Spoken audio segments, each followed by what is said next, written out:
Sa magkasunod na operasyon na isinagawa ng mga tauhan ng Manila District Anti-Cybercrime Team, 2 individual ang naaresto dahil sa iligal na pagbebenta ng mga financial accounts sa social media.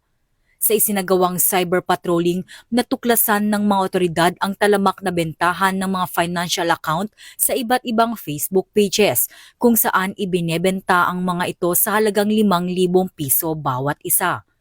Dahil dito nakipag-ugnayan ang mga otoridad sa mga suspect at nakipagkasundo para sa isang pisikal na transaksyon na nauwi sa kanilang pagkakaaresto. Kinilala ang mga suspect na sina alias Ken, 28 anyos at alias BJ, 35 anyos, kapwa residente ng Taguig City.